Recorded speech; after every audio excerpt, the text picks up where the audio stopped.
Olá, pessoal. A mensagem de hoje ela vai partir de um tema que eu abordei na comunidade Milk Panágua ou Milk Paranaguamirim, aqui na cidade de Joinville. E é um tema que a gente abordou ali por uma questão bem interessante, que é uma característica daquele bairro. Nós frequentemente entregamos ali todo mês cestas básicas e a gente percebe assim que muitas pessoas que vêm até o bairro, que moram no bairro, que residem ali e que pegam cestas básicas com a gente, elas vêm de outros estados, de outras cidades, é claro, até inclusive de outros países. Isso é uma característica interessante, né? Por exemplo, a gente está aqui no sul do Brasil, e às vezes vem gente lá de cima, do norte, do Pará, do Amazonas, do Maranhão.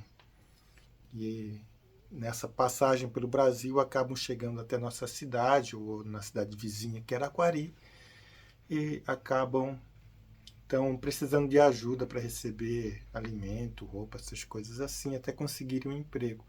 E também vem gente lá de fora. A gente tem um casal de venezuelanos que também participam na comunidade. E ao lembrar disso, numa das mensagens que acabei trazendo para a comunidade, eu procurei abordar justamente esse tema de as pessoas estarem saindo de um lugar para outro, de sair da sua terra natal, de um lugar onde nasceram, e ir para um outro lugar a qual considero melhor. A gente também participa num grupo de casais e a gente teve uma experiência, uns 2 anos atrás, mais ou menos, de ajudar um casal de cubanos. Soube que eles estavam morando no norte de Joinville, numa região chamada Piraberaba, e estavam cuidando de uma estrebaria lá de cavalos. E tal. Nós fomos desafiados assim que eles iam se mudar, então, de lá para um lugar um pouco melhor. Aí eu consegui um caminhão, né, junto com a empresa que trabalha. A gente foi lá visitar eles, no sentido de fazer a mudança. E quando eu cheguei lá, eu fiquei assim impressionado, porque, claro, eles cuidavam de cavalos numa hípica, mas o lugar que eles estavam morando, se isso pode se dizer que é morar, era uma estrebaria adaptada, né? 10, 12 metros quadrados no máximo. O lugar não estava sujo, mas era do lado dos estábulos. E aquilo me chamou a atenção, né? Que situação de vida é essa? Ficamos ali 2, 3 minutos, já sentindo as pernas, porque estava quente, estava de bermuda, sentindo as pernas já uns, sei, borrachudos, já me picar ali. Digo, como é que a pessoa consegue sobreviver nessa situação? E a gente fez a mudança deles, então, dali para Araquari. Um pouco já melhor. Era uma casa mista, pequena, mas mista, com banheiro de alvenaria e tudo mais. Depois disso, esse casal tentou, né, se adaptar à realidade brasileira, só que, claro, tem a questão da língua, né? E eles falavam muito rápido o espanhol. O marido conseguiu um emprego numa escola de idiomas e ali ele dava aula de inglês, só que a esposa não teve a mesma sorte. Eles deixaram para trás em Cuba uma filha adolescente com problemas de saúde, por isso que ela não pôde vir junto, porque eles entraram no Brasil, fugiram do país cubano para entrar no Brasil. Então, uma aventura e tanto. Chegaram no sul, né? Aqui no sul, em Santa Catarina, em Joinville, depois em Araquari. Nós conseguimos alocar a esposa desse senhor lá na empresa. Ela trabalhou uns 3 meses, ela ficou doente, precisou ser hospitalizada, depois saiu. Mas o casal já estava morando numa outra meia água alugada, mas bem melhor também nesse momento, depois que eles tinham se mudado de para Araquari. Só que eles ainda estavam com a filha em Cuba. Isso doía muito no coração deles. Eles então resolveram tentar voltar para o país de origem, para tentar encontrar novamente a família, né, a filha.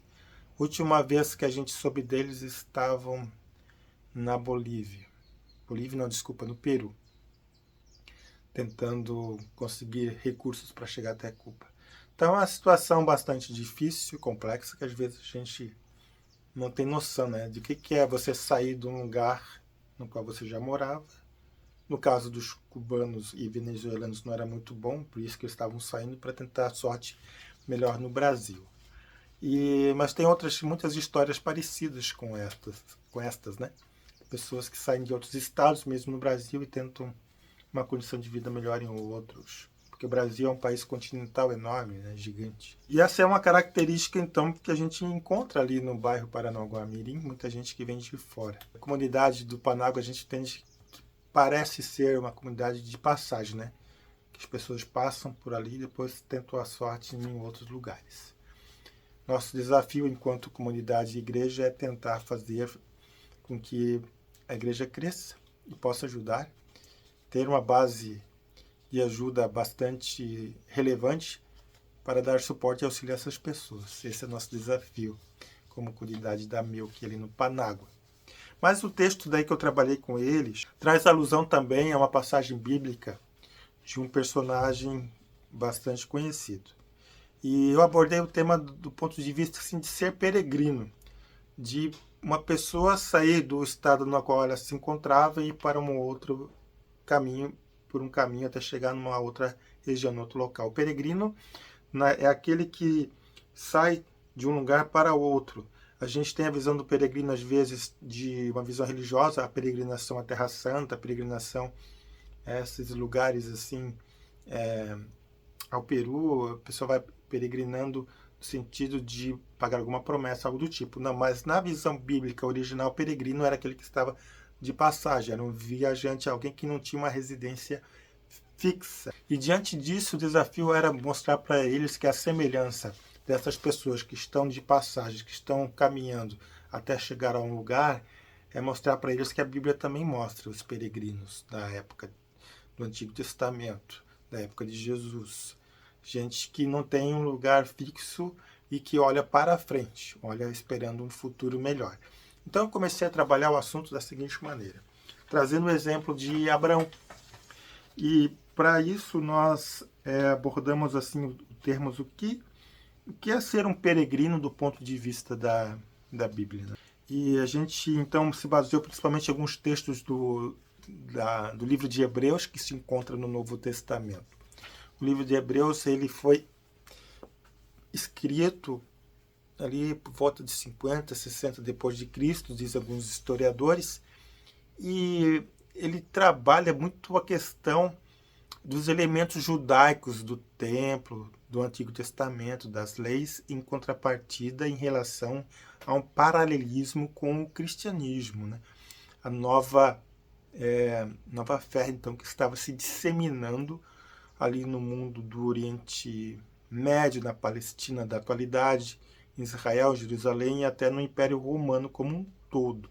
E os Hebreus, a carta aos Hebreus foi escrita então para aqueles judeus, principalmente para aqueles judeus que se converteram ao cristianismo.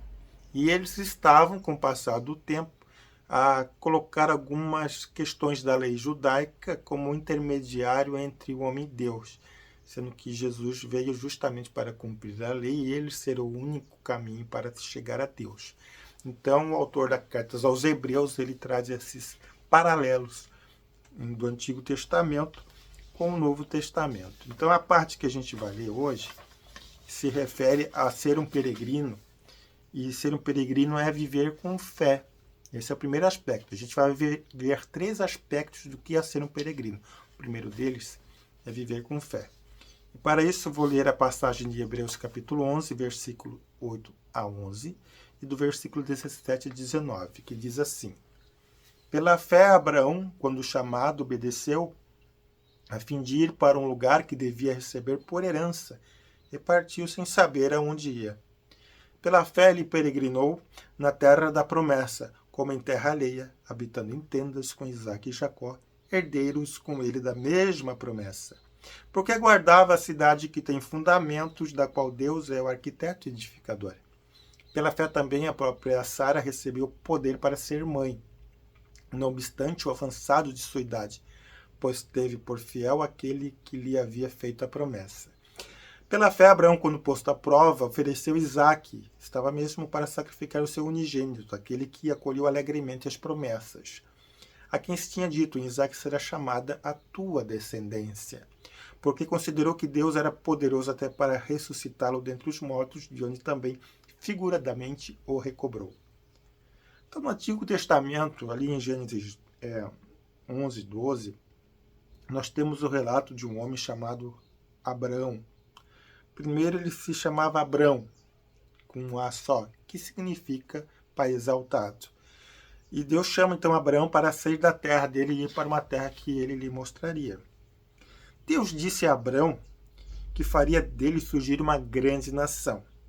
Abraão, pela fé, obedeceu, e por isso Abraão até hoje é chamado de o pai da fé. Depois Deus muda o nome de Abraão para Abraão. Abraão significa pai exaltado. E Abraão significa pai de uma multidão de nações. Para os padrões da época, Abraão era uma pessoa que tinha bastante posse. Ele tinha bens, tinha escravos, tinha concubinas. Enfim, Abraão poderia se dizer que era de classe média alta para cima, se fosse considerado nos dias de hoje. Mas ele, pela fé, sai da terra de Ur dos Caldeus e vai para uma terra que Deus iria lhe mostrar. Deus promete a Abraão não apenas a posse da terra, mas também a sua descendência. E assim, mais uma vez, é provado em sua fé, já que tanto Abraão como a sua esposa Sara já eram avançados em idade, cerca de 80 a 90 anos mais ou menos. Então, primeira prova de fé é sair da terra. Segunda, eles, já idosos, conseguirem ter filhos, posto que Abraão não tinha ainda um filho como herdeiro. Em Gênesis capítulo 15, versículo 8, Deus fala para Abraão que era para ele contar as estrelas do céu, pois o quanto pudesse contar, assim seria a sua descendência. Naquela época, provavelmente, o céu, ou quase que com certeza, era mais limpo do que é hoje. Então você imagina Abraão lá no Oriente Médio, olhando para aquelas estrelas, milhares de estrelas, tentando contá-las. E ele, claro, ele não teria condições de contar. Se a gente for hoje ali fora e tentar ver as estrelas num dia limpo, ainda assim estaremos embaçados por tamanha poluição que já tem sobre a Terra. Mas naquela época, com certeza, tinha mais estrelas no céu para Abraão contar. Mesmo a despeito da desobediência de Abraão, porque Abraão pegou a Agar, sua concubina, e com ela teve um filho que gerou e se chamou Ismael, Deus cumpre sua promessa ao dar a ele e Sara um filho, ao qual chamaram de Isaque. Daí que vem a terceira prova de fé de Abraão. Deus pede a ele que o sacrifique, quer dizer, que sacrifique Isaque, onde hoje supõe-se ser o domo da rocha em Jerusalém, o famoso Monte Moriá. E, enfim, é ali que os estudiosos entendem que Deus levaria Isaque para ser sacrificado. Isaque tinha por volta de 15 anos, segundo alguns dizem, quando Abraão o toma e leva-o para o sacrifício. E no momento que Abraão iria sacrificar Isaque, eis que eles percebem que havia um cordeiro preso nos galhos, porque o anjo do Senhor aparece a eles e dizem que não era para ele fazer tal coisa, porque Deus proveria o cordeiro para ser morto no lugar de Isaque. Essa passagem bíblica ela é bastante tensa, bastante forte, e ela é considerada uma tipificação daquilo que ocorreria com Jesus algumas centenas de anos mais tarde, quando Jesus é morto na cruz, como cordeiro pascal em favor de todos nós. Então Deus prova Abraão em relação primeiro à terra, porque ele promete de sai Abraão da tua terra e vou para uma terra que eu te mostrarei. Deus disse que daria essa terra à sua descendência, essa é a segunda prova de Abraão em relação à sua fé, porque Abraão era já velho. E Deus prova pela terceira vez a Abraão ao pedir que sacrificasse o próprio filho da promessa. E Abraão foi provado nessas três situações e ele passou.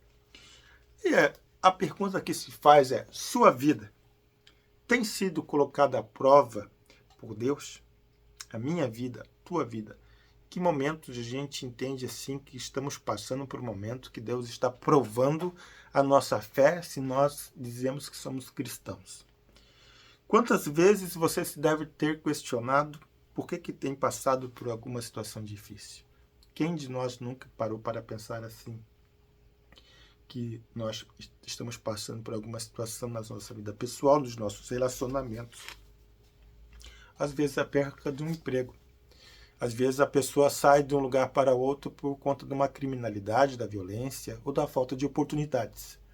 Agora, em relação ao que ocorreu ali no Rio Grande do Sul, por exemplo, aquelas grandes enchentes que ocorreram, e agora em 2024, né? E pessoas perderam tudo. Então, que difícil que é.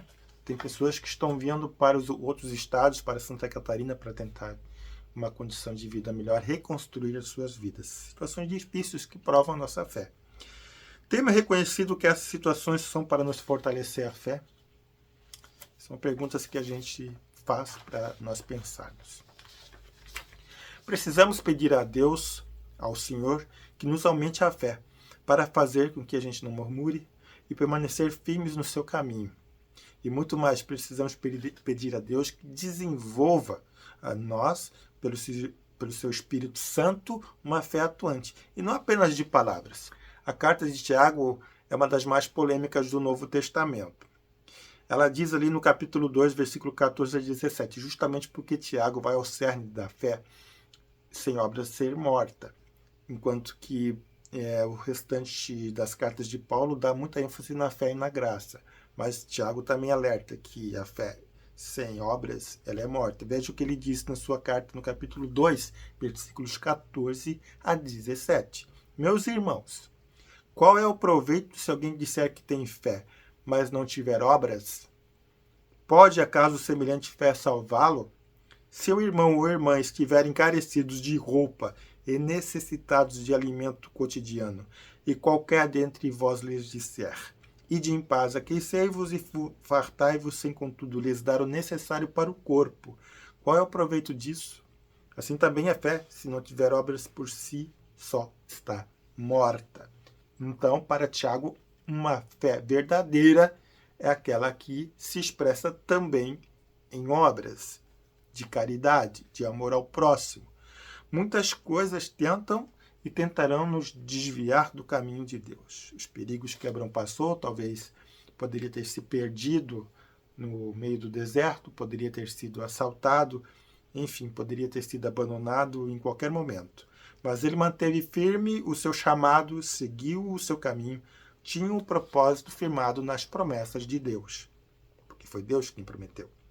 Em nossa peregrinação por este mundo, também passamos por dificuldades, coisas que querem tirar o olhar do Senhor, nos desviar do caminho de Jesus. Mas o Senhor quer que prossigamos olhando firmemente para o autor e consumador da nossa fé. Então nós vimos que a primeira parte de viver como um peregrino é viver com fé. A segunda parte é viver com esperança. Em Hebreus capítulo 11, versículo 13 a 16, diz o seguinte: todos estes morreram na fé. Todos estes aqui, na galeria da fé de Hebreus 11, se referem ao que o autor escreveu a respeito das pessoas que, pela fé, principalmente no Antigo Testamento, morreram, sem negar a sua fé.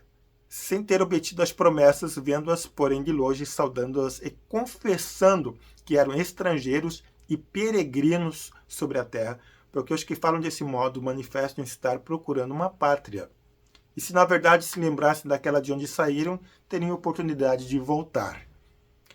Mas agora aspiram uma pátria superior, e isto é celestial. Por isso, Deus não se envergonha deles, de ser chamado seu Deus, porquanto lhes preparou uma cidade. Essa passagem aqui é muito interessante, né? Nós estamos neste mundo, então, de passagem, por aqui, nesse curso da vida, no momento que se chama hoje. Assim como os que nos antecederam e creram nas promessas do Senhor, aspiramos e desejamos, nós anelamos por uma pátria celestial vindoura, que ainda não chegou, mas que já foi prometida para nós. No versículo 16 também tem uma palavra que me chamou a atenção, quando li um comentário sobre este trecho da Bíblia. Ali diz que Deus não se envergonha deles. Aí, puxa, fiquei... Quantas vezes já li esse texto, esse versículo, e não me atentei para isso? Que é usado uma forma de dar um sentimento humano à divindade, no sentido de que Deus não se envergonha deles. Deus não se envergonha deles porque tinha uma confiança inabalável nas suas promessas. podemos dizer isto hoje a respeito de Deus sobre nós? Se Deus fosse falar de nós, ele diria, ou seria escrito assim, que Deus não se envergonha da gente, Deus não se envergonha do Cláudio, Deus não se envergonha de fulano, Deus não se envergonha de ciclano, Deus não se envergonha da comunidade da Meuquipanágua? Então aqui nós vemos algumas questões que vão lidar com promessa, juramento e esperança. Para que a gente possa desenvolver um pouquinho mais esse assunto, a respeito de promessa. Promessa, você já prometeu algo? Provavelmente sim. Talvez durante um evento um casamento, né? Geralmente a gente promete, juras de amor, promessa e juramento. E eu lembro que quando eu era jovem, lá, adolescente, lá pelos 14 anos, 15 anos, eu quase morri afogado num rio. Aí quando eu estava, porque eu fui andando, a água até aqui, não sabia nadar. Aí quando eu pisei, eu não achei mais nada. Aí, nossa, minha cabeça quase explodiu, porque eu estava ficando sem ar. Aí eu só lembrei de dizer o seguinte, de pensar, porque estava debaixo d'água. Pensei assim, Deus, se tu me livrar desta, eu prometo que vou te seguir. E naquele momento eu pisei numa saliência embaixo do leito do rio e consegui tirar a minha cabeça d'água e respirar. Minha cabeça parecia que ia explodir. Então foi lá pelos seus 14, 15 anos. Aí fui trabalhei em transportadora, tive um acidente de moto, quase morri. E até então, eu estava me desviando dos caminhos. Não, fiz a promessa, mas eu não queria cumprir, porque vivia, como dizem, no mundo. Aí aconteceu que tive esse acidente de moto, quase morri. Eu falei, acho que Deus está me dando mais uma oportunidade. Havia uma pessoa que estava me evangelizando, apresentando o evangelho ali onde eu trabalhava. E quando eu bati de moto, bati com a cabeça no carro, não quebrei nada, não quebrei nenhum osso. Lembrei de uma passagem que diz que, a respeito de Jesus, que também na crucificação não quebraria nenhum osso dele. E isso mexeu muito comigo. Aí comecei a participar do grupo de jovens depois. Digo, já que Deus está me dando oportunidade, vou ver o que Ele quer dizer para mim. E acabei entregando minha vida para Jesus em casa. Já depois, com 21 anos de idade. Então teve um lapso de 6 anos, mais ou menos, 7 anos, que eu tentei postergar uma promessa que eu fiz a Deus. Eu não fui fiel na promessa, mas Deus foi fiel comigo. Ele cumpriu a sua vontade na minha vida. Então essas são as promessas que às vezes a gente faz. E juramentos. Quantas vezes juramos e quando juramos? Às vezes a gente vê juramentos, principalmente em tribunais, em filmes, em seriados. A gente vê a pessoa jurando, né? Juramento também quando tem uma posse de algum presidente. Essas coisas todas têm os juramentos, né? E em Hebreus, capítulo 6, versículo 13 e 20, que a gente está falando de promessa, juramento e esperança, a gente tem uma palavra de Deus sobre a firme esperança que Deus nos dá, baseada nas suas promessas e no seu juramento. Ali diz o seguinte, em Hebreus capítulo 6, versículo 13 a 20. Pois quando Deus fez a promessa a Abraão, lembra do texto de Abraão que a gente falou anteriormente, visto que não tinha ninguém superior por quem jurar, jurou por si mesmo, dizendo, certamente te abençoarei e te multiplicarei. E assim, depois de esperar com paciência, obteve Abraão a promessa. Pois os homens juram pelo que lhe é superior, e o juramento, servindo de garantia para eles, é o fim de toda a contenda. Por isso Deus, quando quis mostrar mais firmemente aos herdeiros da promessa a imutabilidade do seu propósito, se interpôs com juramento, para que, mediante duas coisas imutáveis, nas quais é impossível que Deus minta, forte alento tenhamos nós que já corremos para o refúgio, a fim de lançar mão da esperança proposta, a qual temos por âncora da alma, segura e firme, que penetra além do véu, onde Jesus, como precursor, entrou por nós, tendo se tornado sumo sacerdote para sempre, segundo a ordem de Melquisedeque. Que é um texto bastante forte, que fala de promessas firmadas e juramentos firmadas na pessoa do próprio Deus. também tem um contexto que fala de templo, de sacerdócio, talvez um pouquinho estranho para nós na atualidade. Mas eu quero chamar a atenção para algumas coisas aqui que são muito importantes no princípio de realmente nós temos o firme fundamento firmado nas promessas de Deus. Os cristãos aguardam com esperança a alegria de estar com Cristo na glória para sempre. A fé é definida como a certeza das coisas que se esperam, a convicção de fatos que não se veem, porque as coisas invisíveis que se esperam no futuro serão alcançadas pela fé. A esperança é certa, é como uma âncora da alma, segura e firme.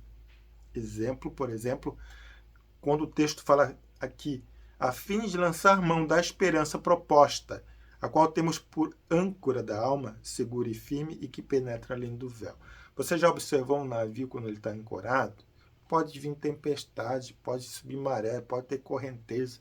O navio está firme, está ancorado. Então, a fim de lançar mão da esperança proposta, a qual temos por âncora da alma. A esperança proposta por Deus, que é a nossa certeza, a nossa convicção, é justamente por conta que Deus mesmo jurou. Por si mesmo. Foi Deus quem jurou. Ele que deu a palavra. Ele que deu a promessa. E essa âncora da alma que penetra além do véu, ela está se referindo a Jesus. Que ele é que vai além do véu. No Antigo Testamento, o sumo sacerdote, ele entrava nos santos dos santos, ele era o único que podia. E hoje, Jesus está diante de Deus, nos representando como uma âncora da alma, firme e segura, no qual nós temos a confiança de que ele vai cumprir as suas promessas. De acordo com a Bíblia, Cristo é a nossa esperança. Está ali em 1 Timóteo capítulo 1, versículo 1. Também, o nosso Deus é chamado de Deus de esperança. Continuando, uma ética de esperança, isto é, o modo como devemos viver, ela permeia todo o Novo Testamento. Enquanto nós estamos de passagem por este mundo, enquanto peregrinos, nós temos uma ética que a palavra de Deus nos ensina. É uma ética de peregrinação para estrangeiros que estão a caminho do lar. É uma ética de pureza, já que quem espera que ser como Jesus, enquanto ele aparecer, a si mesmo se purifica, assim como ele é puro. E é uma ética de preparação, uma vez que devemos estar prontos para deixar este mundo a qualquer tempo. A esperança produz a paciência. A esperança dá força e confiança para completar a carreira, para combater o bom combate e suportar as tribulações que continuam nesta vida. Embora a vida cristã seja marcada mais por sofrimento do que por bonanças, por triunfo, nossa esperança é segura, porque ela está ancorada em Cristo, como uma âncora, e nosso ânimo deve ser livre de desespero. E como nós devemos viver esta esperança, sendo peregrinos estrangeiros, estando apenas de passagens por esta terra? Tem um texto muito interessante que eu li de um comentarista, que ele fala o seguinte sobre a esperança. A esperança cristã não é otimismo, não é o vago sentimento de que as coisas provavelmente terminarão bem. A fé cristã é confiar e continuar confiando mesmo nas situações de altos e baixos, no Deus que fez promessas que não pode quebrar, promessas que certamente cumprirá. A fé cristã é um olhar para a frente, para quando Deus, de acordo com essas promessas, fará do mundo um lugar novo, completando a obra que Jesus começou. E todas essas coisas repousam sobre Jesus. Esse aqui é do N.T. Wright, um teólogo cristão muito bom de se ler. Nós vimos, então, dois aspectos do que é viver como um peregrino. É viver com fé e é viver com esperança. E o último aspecto que a gente vai trabalhar, lidar, que a gente comentou na Milk Panágua, é justamente viver com amor, né? Seria óbvio, mas às vezes o óbvio precisa ser dito, porque a gente está falando de Jesus. Não tem como falar também de Jesus, de esperança e de fé, sem falar de amor. Ser peregrino, então, é viver com amor.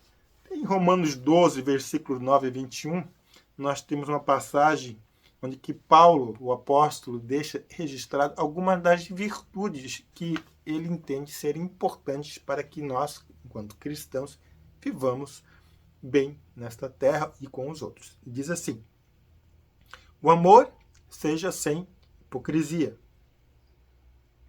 Detestai o mal, apegando-vos ao bem. Vou repetir. O amor seja sem hipocrisia. Detestai o mal, apegando-vos ao bem. Amai-vos cordialmente uns aos outros com amor fraternal, preferindo-vos em honra uns aos outros. No zelo não sejais remissos. Sede fervorosos de espírito, servindo ao Senhor. Regozijai-vos na esperança, sede pacientes na tribulação, na oração perseverantes. Compartilhai as necessidades dos santos, praticai a hospitalidade. Abençoai os que vos perseguem, abençoai e não amaldiçoeis. Alegrai-vos com os que se alegram, e chorai com os que choram. Tende o mesmo sentimento uns para com os outros. Em lugar de ser orgulhosos, condescendei com o que é humilde. Não sejais sábios aos vossos próprios olhos. Não torneis ninguém a mal por mal. Esforçai-vos por fazer o bem perante todos os homens. Se possível, quando depender de vós, tende paz com todos os homens. Não vos vingueis a vós mesmos, amados, mas dai lugar à ira, porque está escrito: a mim pertence a vingança, e eu aqui retribuirei, diz o Senhor.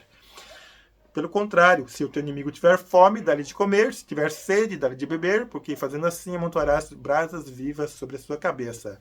Não te deixes vencer do mal, mas vence o mal com o bem. Esse é um pequeno trecho, um texto da carta de Paulo aos Romanos, que ele fala de algumas virtudes que os cristãos deveriam praticar. Já começa com a primeira frase ali no versículo 9, o amor seja sem hipocrisia. Aí depois tudo é consequência de uma prática de amor, meus queridos. E é engraçado, quando estava fazendo esse estudo, se você ler Colossenses, que é outra carta de Paulo, no capítulo 3, versículo 12 a 17, Colossenses, capítulo 3, versículo 12 a 17, também tem uma lista de virtudes que é muito parecida com essa. Então a palavra de Deus ela se completa e nos orienta de como nós devemos viver e viver com amor enquanto estamos de passagem por aqui. Portanto, o amor é prática. É uma ação que promove reconciliação, perdão e ajuda ao próximo, com certeza.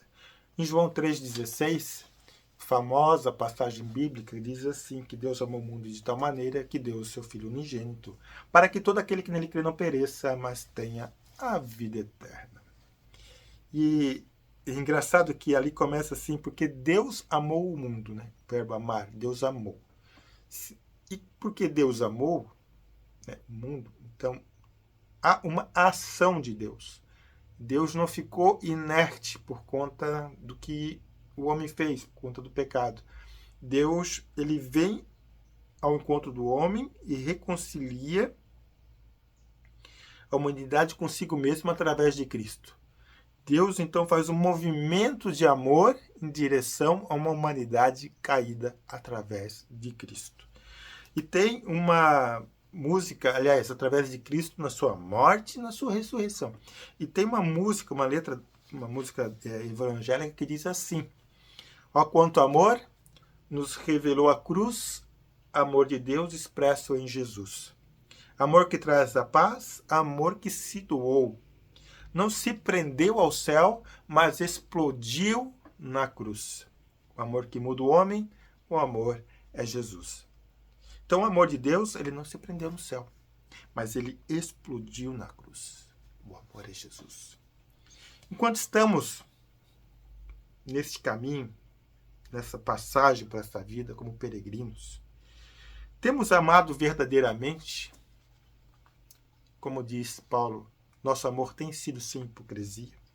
O que tenho feito para demonstrar amor de Deus para o meu próximo, para as pessoas que eu conheço? Ser cristão, portanto, é ser desse caminho e permanecer no caminho que é Jesus. E a ironia é que, se a gente levar ao pé da letra, o peregrino é aquele que vive, né, no caminho, caminhando, nunca parado. Ele sempre está em movimento. Talvez você encontrou um lugar hoje, terreno, na terra, na tua existência, que tu, puxa, aqui é o meu lugar, vou ficar, tudo mais. Mas você sempre deve estar olhando para a frente, para aquilo que Deus prometeu. Ainda que nós estejamos fixos num lugar geográfico, nós sempre olhamos para a nossa pátria celestial, que é uma promessa de Deus a nós cristãos. Quero concluir, irmãos, dizendo o seguinte: que ser peregrino, portanto, é viver com fé. Anunciar a fé cristã, o caminho da reconciliação com com Deus, com o próximo, que se manifesta em ações práticas de bondade e de misericórdia.